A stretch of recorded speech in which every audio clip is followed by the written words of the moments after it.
오늘 이렇게 특별히 기근에 대한 이야기를 나누려고 합니다.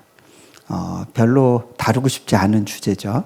그런데 하나님이 이러한 주제를 다루지 않으면 안 되는 상황들을 주실 때가 있어요. 지금이 그 시기란 생각이 들고요.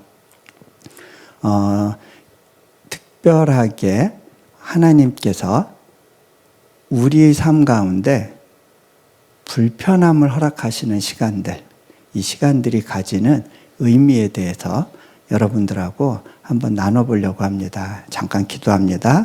하나님, 이 시간을 주님께 올려드립니다. 주님께서 기뻐 받으시고 아름답게 일하여 주시옵소서. 우리 주 예수 그리스도 이름으로 기도합니다. 아멘. 아브라함이 본토 친척 아비집을 떠나라고 하는 하나님의 말씀에 순종해서 하나님이 예비하신 곳으로 갔어요. 그랬는데 그곳에서 처음 만난 것이 기근이었어요. 아브라함에게 있어서 이 사건은 굉장히 충격이었고 도전이었을 거예요. 도대체 하나님이란 존재를 내가 믿을 수 있을까? 복 주시겠다고 했는데, 그래서 내가 다 버리고 하나님 쫓겠다고 하고 이 늙은 나이에 가나안 땅에 왔는데 이 땅에서 복이 오기는커녕 어떻게 기근이 올 수 있지? 굉장히 당황하고 좀 하나님에 대한 원망이 있었을 거예요. 그러다 보니까 하나님이 있으라 하는 곳에 있지 않고 자기 살 길을 찾기 시작했어요. 일단은 식량을 구할 수 있는 곳으로 가자. 그리고 장소를 옮겨서 이제 애굽으로 이주해 가는 내용이 오늘 읽은 본문의 말씀입니다. 제가 하나님을 따르고 의지하면서 가는 삶의 여정 가운데 제가 고백할 수 있는 것은 하나님 한 분으로 충분하다는 거였어요. 그런데 하나님 한 분으로 충분한 삶이 고생이 없고 고난이 없고 어려움이 없는 삶이 아니에요. 하나님이 약속하시죠. 네가 불 가운데 갈지라도 물 가운데 갈지라도 내가 너와 함께 하겠다. 자, 이 이야기는 잘 들어보세요. 하나님이 너희 삶 가운데 불도 만나게 안 할 거고 물도 만날 일이 없게 할 거야가 아니에요. 너희 인생 가운데 불도 만나야 돼. 물도 지나야 돼. 그런데 그때 내가 네 옆에 있다는 걸 배우게 될 거야.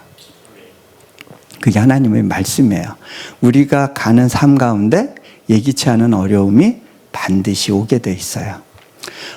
저도 아브라함이 순종한 것 같이 그렇게 순종하고 몽골 땅을 떠난 적이 있었어요. 그때는 몽골이 참 편했어요. 내려놓음을 쓴 선교사로서 몽골과 저는 뗄래야 뗄 수 없는 관계라고 생각하고 있었어요.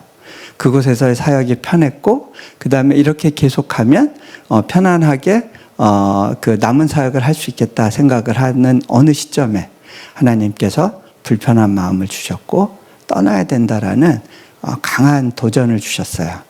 결국 순종을 했고요. 어디로 가야 될지는 모르지만 일단 몽골을 떠났어요.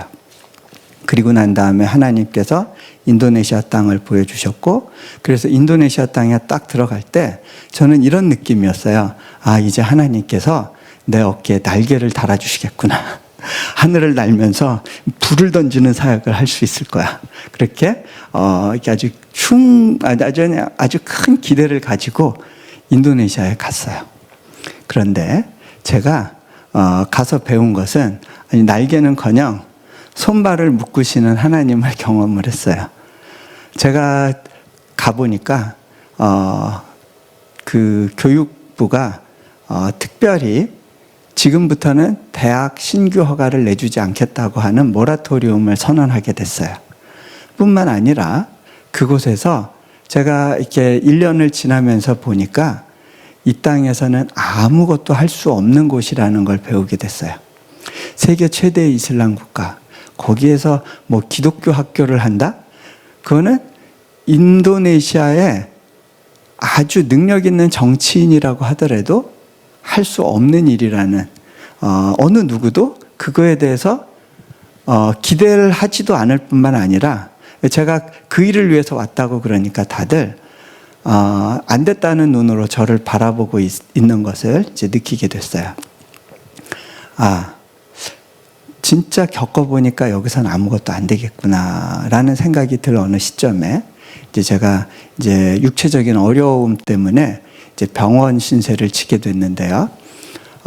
그 과정을 조금만 말씀드리면요. 실은 제가 이제 췌장에 문제가 있었어요. 그게 발견된 거는 미국으로 안식년 가기 전이었어요. 이제 몽골 사역을 마치고 미국에 1년간 안식년을 하고 다음 사역지를 놓고 기도하면서 준비하자 하고 있었을 시기였는데 그때 그 한국에서 검사를 받다가 췌장에 혹이 있다는 사실을 발견하게 됐어요. 췌장의 혹은 굉장히 안 좋은 징후예요. 왜냐하면 췌장암은 거의 대부분이 이제 생존 가능성이 희박하기 때문에 굉장히 안 좋은 진단으로 그렇게 의사들이 걱정하고 있었습니다. 일단 저는 그 마음속에 하나님이 고쳐주시겠지. 다른 사역지로 보내시면 거기서 혹시 내 몸을 망가뜨리시지는 않을 거야. 라는 그런 기대를 가지고 그리고 이제 미국에 가서 안식년을 보냈고요. 근데 그 과정 중에 인도네시아 사역에 대해서 이제 하나님이 마음을 주시고 길을 열어가신다고 느끼는 어느 시점에 그 샌디에고에 있는 그 쥐킴이라는 이제 집회 현장에 이제 초대받아 가게 됐고 거기서 이제 말씀 사역으로 부르심을 받았는데 그때 제게 주어진 강의 시간은 그렇게 길지 않았어요. 하지만 하나님께서 제가 그 자리에 있어야 되는 이유를 거기서 하나님으로부터 들어야 될 뭔가가 있다라는 그런 마음을 주셨기 때문에 이제 그 자리에 있으면서 그게 뭘까를 찾고 있었어요. 그러다가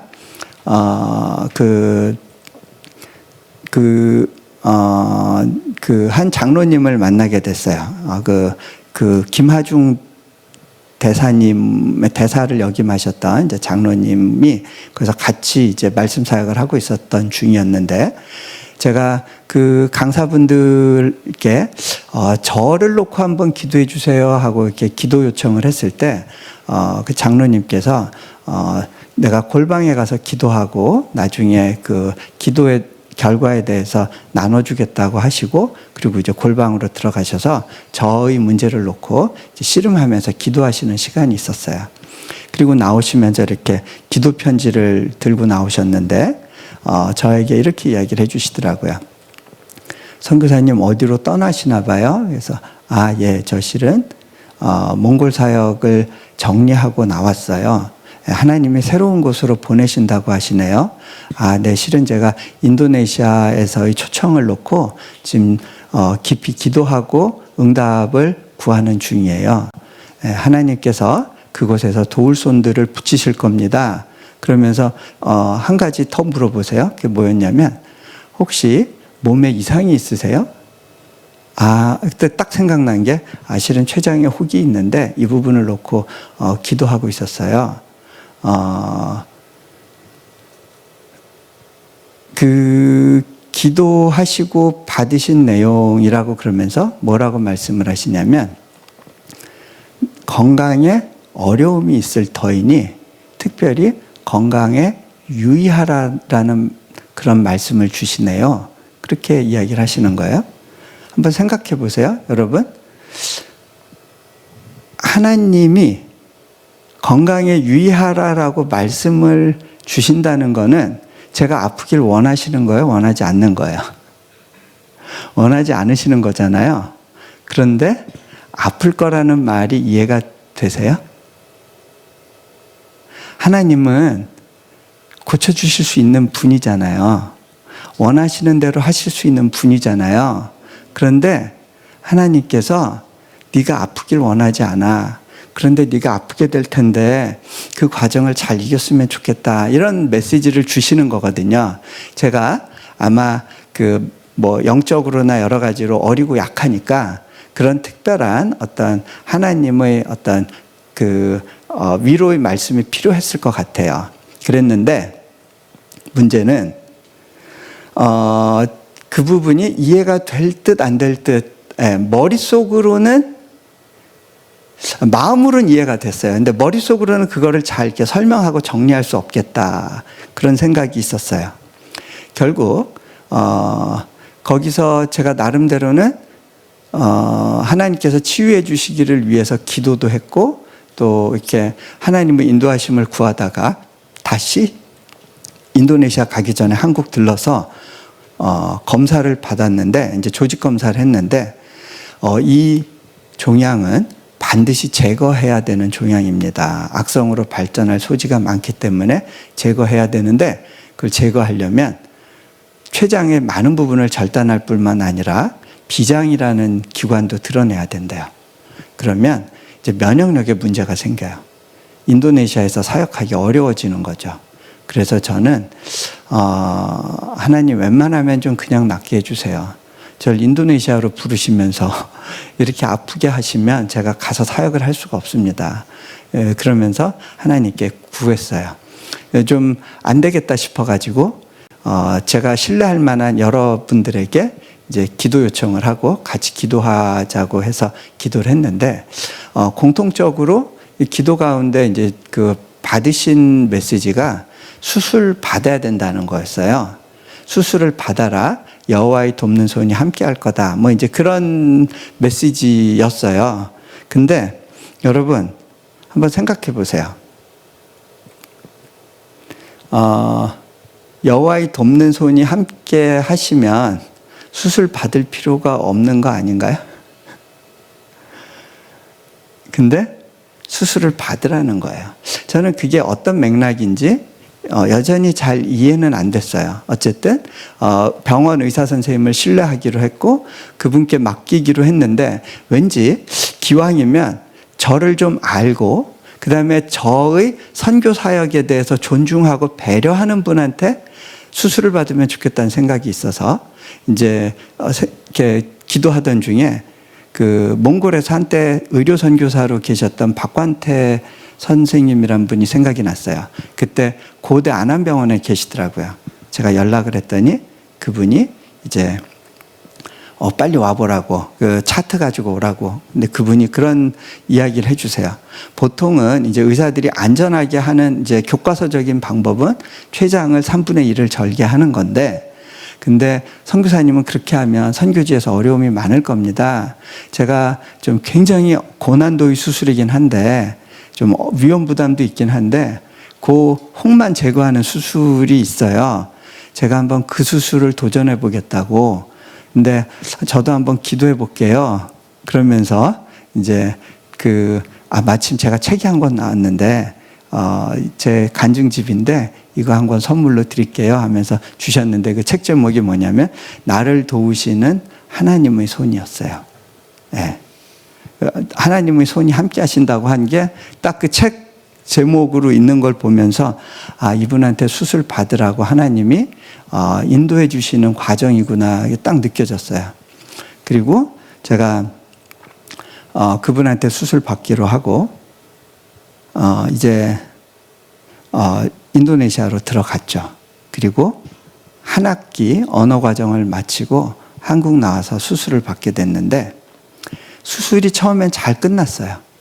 근데 이게 컴플리케이션이 오면서 여러 가지 복잡한 폐렴이 오고 다양한 질병 때문에 이제 고통스러워 하다가 급기야는 췌장관이 샜어요. 췌장관이 샌 것도 그게 언제였냐면, 제가 일단은 이제 퇴원해서 통원 치료해도 될 것 같습니다. 고비는 넘은 것 같습니다. 그래서 제가 일단 통원 치료로 전환을 하고 집에 있는 중에 계속해서 집회 요청이 오는 거예요. 어느 교회에서 송구영 신예배부터 신년 특별 집회를 섬겨달라고 그랬는데, 저는 좀 이렇게 불편한 몸을 이끌고, 그때는 아직 관이나 이런 것들이 제거가 안 된 상태니까 양복으로 적당히 가리고, 그리고 서 있을 수가 없어서 의자에 비스듬히 앉아서 그렇게 말씀을 전했어요. 그렇게까지 말씀을 전했으면 하나님이 빵빵하게 밀어주셔야 될 것 같죠? 다 낫게 해주셔야 될 것 같죠? 집회에서 은혜 받은 사람들과 뭐 어떤 특별한 어떤 기도 시간 때문에 뭐 완치의 역사가 일어나야 될 것 같지 않으세요? 여러분, 근데요, 이 영역에 대해서 하나님과 거래하려고 하지 마세요. 내가 이렇게 열심을 보이면 하나님이 특별하게 배려해 주시지 않을까? 여러분 가운데 혹시 이 예배의 자리로 나올 때 하나님과 거래하고 싶은 마음으로 나오는 분들이 있을지 모르겠어요. 내가 이렇게 예배 열심히 참석하시면 하나님 지금 이 사업에서의 손실 메꿔주시겠죠. 뭐 그런 기대. 하나님 저 빵빵하게 밀어주시면 선교원금 확실하게 할게요. 여러분, 하나님의 사랑은 기브 앤 테이크가 아니에요. 오해하지 마세요. 조건이 달리지 않은 사랑이에요. 그거는 조건이라고 하는 어떤 그런 영역을 뛰어넘는 초제한적으로 부어주시는, 거저주시는 사랑이고요. 그 사랑을 받을 수 있는 유일한 방법은 그 거저 받고 거저 누리는 거예요. 우리가 조건을 가지고 가는 게 아니에요. 물론 저도 그런 기대를 했던 건 아니에요. 근데 공교롭게도 그날 설교하고 집에 와서 밤새 막 열로 고통스러워 하다가 이제 병원에 갔는데 병원 의사분들이 확 놀랐어요. 1월 1일 날 저를 이렇게 진단을 하시더니 가장 두려워하던 최악의 결과가 나왔대요. 췌장관이 샌대요. 이제 지금이라도 대수술을 해서 그동안 이렇게 보존하려고 애썼던 부위들을 다 제거하든지 아니면 기다려봐야 되는데 췌장관이 아물지 않을 수 있대요. 나중에 들었는데 이제 평생 관을 끼고 병원에 의존하면서 살 수밖에 없는 그런 위험 부담이 굉장히 높았던 상황이었더라고요. 그 과정에서 제가 이제 막연히 기다리는 방법을 이제 의사 선생님하고 얘기하면서 택했는데 이게 나을 확률은 50% 미만이에요. 이제 문제가 이렇게 심해지면 이제 불구의 몸으로 병원 신세를 계속 지면 살아야 되는 이제 삶이 되는데 그때 막막하더라고요. 그때는 기도가 잘 안 되더라고요. 여러분 지금 이 순간 기도가 잘 안 되는 분들이 있으실 거예요. 기도도 막히고 뭘 기도해야 될지도 모르겠는. 근데 제가 그때 이제 계속 반복적으로 중얼거리면서 했던 기도는 그런 거였어요. 하나님, 이 과정 가운데서라도 또 하나님이 이 전체를 아름답게 사용해 주시길 원합니다. 어떤 결과가 나오든지 그 결과를 있는 그대로 받아들일 수 있는 그런 믿음을 주세요. 이렇게 기도를 했어요. 나름대로는 제 선에서 제가 신앙적으로 고백하고 경험했던 어떤 최고를 기도했던 것 같아요. 그런데 아내는 이제 애들 데리고 있으니까 한국에 나올 수는 없고 인도네시아에서 그 소식을 듣고 이제 기도하러 갔어요. 뭐라고 기도했냐면 하나님, 우리 남편 무조건 살려주세요. 남편이 아프면 우리 인도네시아 사역 못합니다. 우리 한국 돌아가야 되는데 무조건 낫게 해주세요. 그렇게 기도를 했어요. 여러분, 둘 중에 어느 기도가 좋은 기도일까요? 여러분, 이 상황에서 두 가지 기도가 가능해요. 하나님, 코로나 바이러스 당장 없어지게 해주세요 하는 기도가 있을 수 있어요. 또 하나 기도는 뭐냐면 하나님, 이 과정 가운데서라도 하나님의 아름다운 뜻이 나의 삶과 교회와 이 나라 가운데 이루어지게 해주세요라고 기도할 수 있어요. 자, 두 가지 기도가 있어요. 그렇죠? 근데 이제 저희 기도가 어떻게 바뀌느냐면요. 제가 이렇게 어느 날 기도를 하는데 기도는 깊어지지 않고 말씀을 읽고 있었는데 시편을 읽다가 다윗의 그 원색적인 기도, 하나님 저 원수들을 다 짓밟아 주시고 이 자손들도 다 멸절시켜 주시고 막 이렇게 저주를 쏟아내면서 하는 그 기도를 딱 만났는데, 그때 제가 내가 놓치고 있는 게 이거였구나 하는 그런 생각이 들었어요. 그때 제가 그냥 펑 울음이 터지면서 하나님한테, 하나님 저 실은 무서워요. 저 좀 웬만하면 살려주세요. 웬만하면 살려주세요. 막 그냥 울었어요. 기도가 바뀌었어요. 하나님 이 모든 과정을 아름답게 써주세요에서부터 제 마음속 깊숙한 곳을 들어가서 그 마음속에 있는 것이 터져 나오니까 다윗이 했던 기도가 이거였구나라는 걸 알게 됐어요. 근데요, 아내는 하나님 무조건 낫게 해주세요 하고 기도했어요. 근데 기도하고 돌아서면 스멀스멀 혹시나 힘들어졌어요. 다시 하나님께 나아가서 하나님 낫게 해주세요 기도했어요. 또 돌아서면 혹시나. 근데 이 혹시나를 묻어두지 않고 그것을 대면하기로 결심했어요. 그리고 그 혹시나와 그 두려움과 그 의심에 대해서 대면했을 때 기도가 바뀌는 걸 알게 됐어요. 하나님, 남편이 어떤 모습으로 돌아오든지 그 모습을 있는 대로 받아들이게 해주세요. 여러분, 두 사람의 기도가 방향이 반대가 됐죠. 어느 방향이 맞을까요? 맞고 틀리고가 있는 게 아니에요. 이 두 가지 기도가 같이 가요.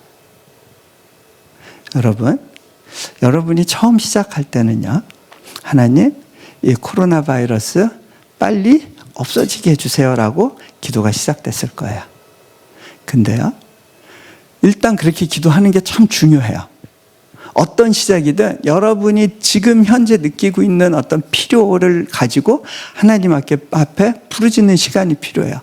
그런데 그 기도의 과정 가운데 하나님께서 어느 순간 기도의 방향을 바꿔주시는 때가 있어요. 흐름이 바뀌어요. 그러면 그 흐름을 타고 기도해야 돼요. 더 깊은 기도 영역으로 가면서 하나님께서 이 일을 허락하신 이유가 뭔지를 묻는 시간들로 가야 되는 거예요. 때로는요, 우리는 가능하면 고통의 기간이 짧기를 원하는데 하나님은 그것을 정말 우리가 견딜 수 없을 것 같을 정도의 긴 시간 가운데 허락하시는 경우가 있어요. 우리가 죄를 짓거나 잘못해서만이 아니에요. 한 예로 이스라엘의 광야 시기는요 40년이었어요. 그렇죠? 40년. 한 세대가 다 끝나는 시기까지 하나님께서 광야에 가둬두시는 시기가 있었어요. 어떻게 보면 너무 힘들고 어렵고 도망가고 싶은 곳인데, 그런데요, 광야는 또 어떤 곳인지 아세요? 단 하루도 하나님의 은혜 없이는 살 수 없는 곳이에요. 거기서 40년을 살았다는 이야기는 뭐냐면 단 하루도 하나님께서 관심으로 보살피지 않으신 때가 없었던 시기인 거예요. 여러분, 광야에서는요 하루치만 거둘 수 있었어요.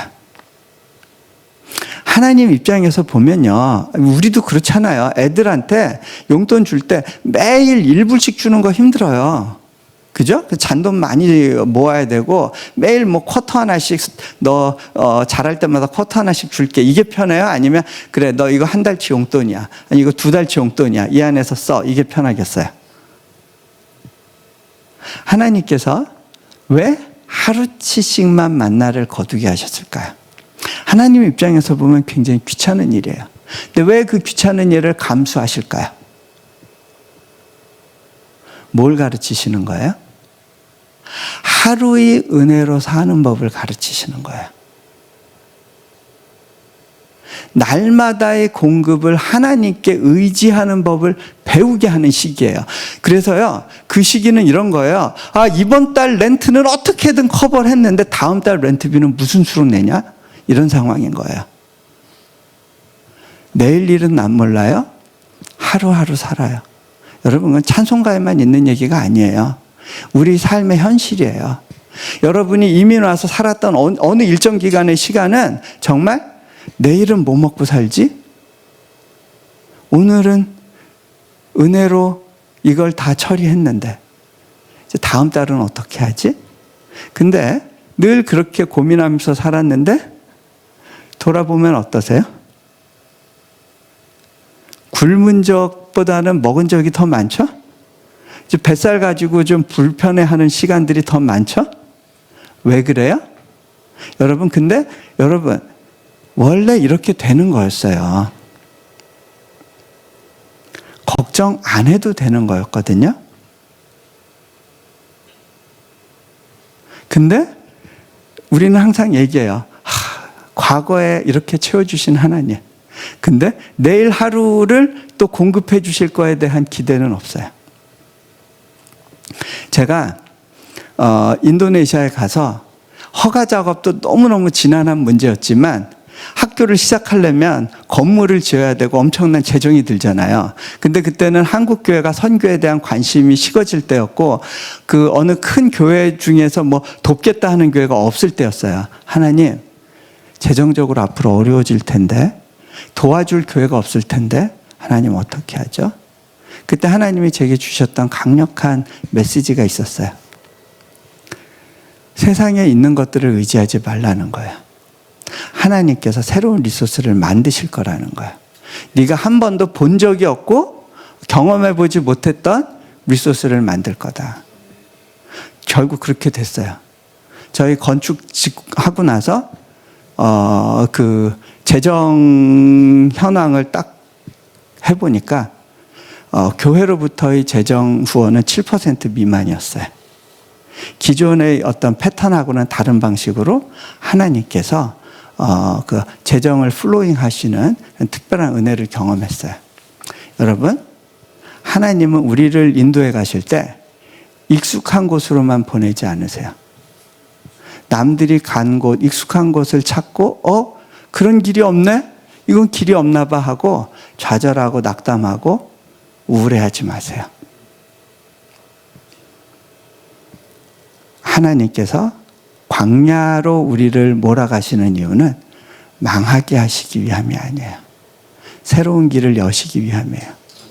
그 길 가운데 갈 때 하나님께서 우리에게 믿음을 요구하세요. 광야 생활이 누군가에게는 굉장히 힘들고 어려운 시간이었을 거예요. 그런데 누군가에게는요, 하나님을 경험하고 누리는 특별한 시간이었을 수 있어요. 제가 학교 건물 지을 때 한 40억 원의 재정이 1년 안에 필요했어요. 건축은 이미 시작했어요. 재정은 나올 데가 없고 너무 낙담이 됐어요. 하나님, 너무 힘들어요. 이 재정 어떻게 하실 거예요? 저보고 어떡하라는 거예요? 제가 낙담하면서 이렇게 그 중얼거릴 때 하나님이 제게 딱 질문을 하셨어요. 너 기왕이면 그 부담을 지고 가는 그 가운데에서라도 좀 기쁘게 가줄 수 없겠니? 그게 믿음이라는 거야. 기쁘게 가는 게 믿음이라는 거야. 믿음이 없이는 이 상황 가운데 우리가 기쁨으로 가지 못해요. 근데 하나님이 나의 필요를 채우신다는 믿음을 갖게 되면 기쁘게 갈 수 있어요. 아브라함에게 기근이 있었던 이유예요. 하나님이 하나님 되심을 보일 수 있기 위해서는. 자, 근데요, 이 기근 가운데 아브라함은 아브라함이 누군지를 드러내요. 그 사람의 삶의 수준, 살아왔던 삶의 모습이 여실히 다 드러나게 돼요. 자, 근데요, 그래서 이 시간이 필요한데요, 그런 의미에서 하나님께서 지금 이 미국 땅에서 모든 것을 문 닫게 하시는 시간을 주신다는 생각이 들어요. 네가 정말 의지하던 게 뭐니? 나를 의지한다고 했지? 근데 네가 너를 의지했니? 아니면 네 사업장을 의지했니? 너의 진짜 우상이 뭐였니? 하나님이 질문을 던지실 거예요. 그거에 대해서 좀 정직하게 반응해 보시는 시간이 있으면 좋겠어요. 여러분, 만약에 교회에서 목사님이 여러분이 삶에 안식이 필요합니다. 여러분이 삶 가운데 거룩으로 돌아가야 될 시간이 필요합니다. 그래서 여러분들이 2주 동안 문 닫아 걸고 직장 그만두고 교회에 나와서 하나님께 부르짖으면서 기도하세요 하면 하셨겠어요? 교회 떠났을걸요? 교회가 할 수 없으니까 하나님께서 정부를 사용하시고 있는 거란 생각이 들었어요. 하나님께서 구별된 시간을 지금 촉구하고 계세요. 여러분, 이 시간은요, 재수 없어서 주어진 시간도 아니고, 나 이제 회사 안 가고 집에서 근무해도 되네? 이거는 내 자유 시간이야. 그런 의미로 주신 것만이 아니라, 이 시간은 하나님이 너 나 좀 보자 하는 시간이에요. 자, 보통 격리 기간으로 한 2주 정도를 주잖아요. 왜 그래요? 왜 2주가 필요한 거죠?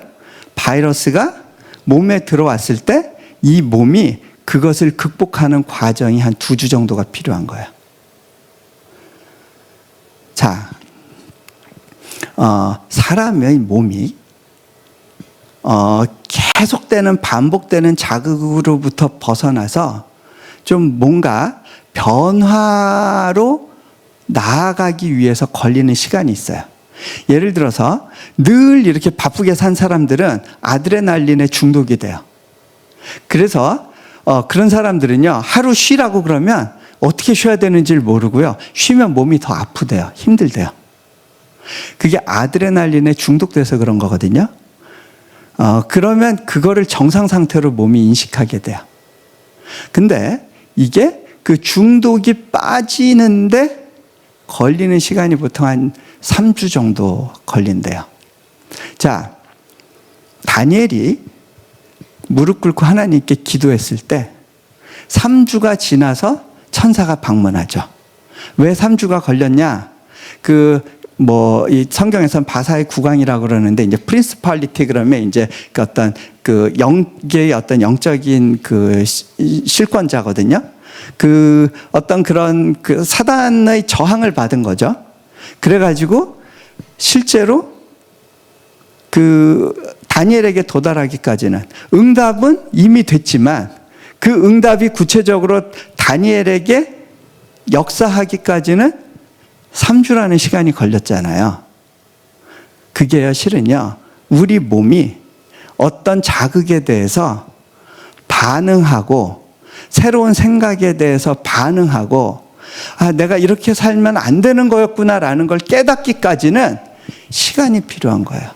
어느 정도의 구별된 시간이 필요한 거예요. 하나님께서 우리에게 주신 그 시간이 딱 그 시기가 아닌가라는 생각이 들어요. 여러분, 이 시기 동안에 하나님께서 포즈하라고 그러세요. 그리고 리셋하라고 말씀하시는 것 같아요. 너와 너의 영혼과 너의 가족을 돌아봐라. 여러분, 제가 어제 얘기했잖아요. 100만 년 뒤에 우리가 영생을 살게 된 이후 100만 년이 지나서 돌아봤을 때 이 시기를 돌아보면 뭘 기억할 수 있을까요? 이때 내가 손실을 얼마를 봤어. 그때 내가 얼마를 벌었어, 잃었어. 그런 거 기억이나 할까요? 그때 내가 내 삶의 태도를 바꾸고 하나님을 진지하게 내 삶의 그 주인으로 생각하기 시작했어. 내가 그때 아빠와 함께 예배드리면서 하나님을 새롭게 만났어. 우리 아이가 학교 공부로 너무 바쁘고 우리와 관계 맺을 수 있는 어떤 시간이 없었다가 비로소 이 기간에 내가 하나님에 대한 이야기를 아이한테 할 수 있었고 그 아이가 하나님에 대해서 새롭게 인식하고 경험하고 배우는 시간이 되었어. 그것은 100만 년 뒤에도 기억될 가치 있는 일일 거예요. 하나님께서 그 일 가운데로 우리를 부르고 계세요. 가정에서 많이 혼란스러우실 거예요. 애들이 학교를 안 가고 남편이 집에 오면서. 여러분, 이것은 하나님께서 우리 관계를 성장시키기 위해 주신 축복의 시간이기도 하지만 너무나 괴롭고 불편한 시간일 수 있어요. 이 시간 가운데 진지하게 부딪혀 봐야 돼요. 이 모든 상황 가운데 영적 전쟁이 있어요. 사단은 무엇을 통해서 사람을 파괴하느냐면 관계를 통해서 사람을 파괴해요. 하나님의 방식도 마찬가지예요. 관계를 통해서 사람을 세우세요. 영적 전쟁은요, 다시 말하면 관계 전쟁이에요. 제가 한 말이 아니라 딘 셔먼이라고요, 영적 전쟁이란 책을 쓴 좀 대가시죠. 그분하고 10년 전에도 만났고 이번에도 만나서 얘기하면서 이분이 더 한층 업데이트 됐다는 생각을 했는데, 결국 그분이 핵심 메시지가 뭐냐면 영적 전쟁은 관계 전쟁이라는 거예요. 사단은 우리를 직접적으로 파괴할 수 없어요. 관계를 통해서 파괴해요. 하나님은 관계를 통해서 우리를 세우세요. 이 기간이 하나님과 나의 관계, 나와 가족의 관계, 이웃의 관계를 세우는 일로 쓰임받기를 바랍니다. 누군가는 이 기간을 이용해서 이익을 잡으려 할 거고, 이 기간을 이용해서 누군가를 비난하려고 할 거고, 뭔가를 파괴하려고 할 거예요. 사단은 이 기간을 이용해서 우리로 하여금 하나님에 대해서 불편해하고 원망하게 할지도 모르겠어요. 그런데 이 기간을 통해서 여러분이 하나님을 더 깊이 누리는 그러한 삶으로 인도함 받으시기를 축복합니다. 우리 같이 잠깐 기도하면 좋겠습니다. 눈을 감으시고요.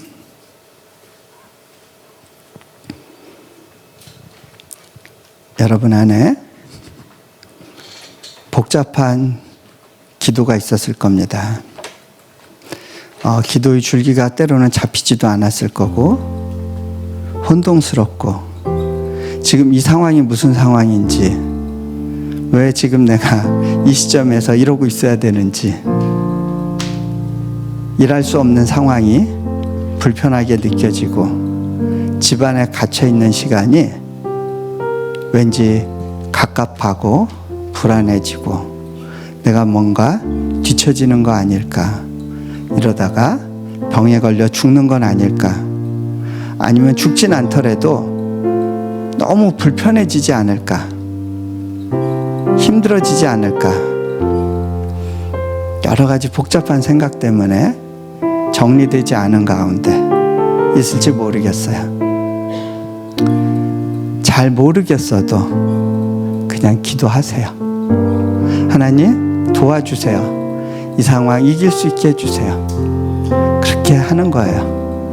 기도하다 보면 하나님께서 기도의 줄기를 바꿔주시고 방향을 열어주시고, 나의 삶의 문제 가운데 해결되지 않았던 영역들을 보여주시고, 하나님을 경외하지 못하고 경건함으로 반응하지 못했던 영역들이 드러나게 하실 거예요. 불편한 부분들에 대해서 하나님이 찌르시는 시간이 있을지 모르겠어요.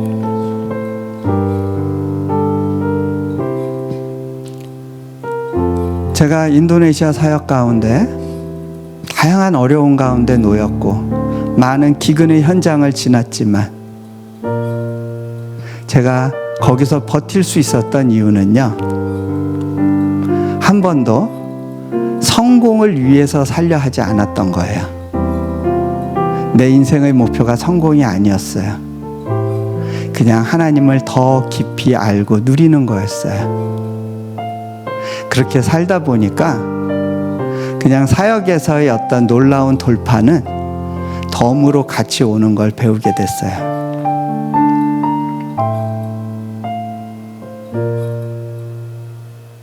웃으면서 가는 거예요. 40억 원 빚지고도요, 웃으면서 갈 수 있더라고요. 여러분도 그렇게 갈 수 있도록 하나님께 한번 맡겨보세요.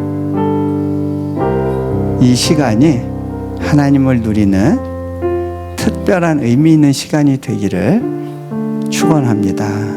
계속해서 기도합니다.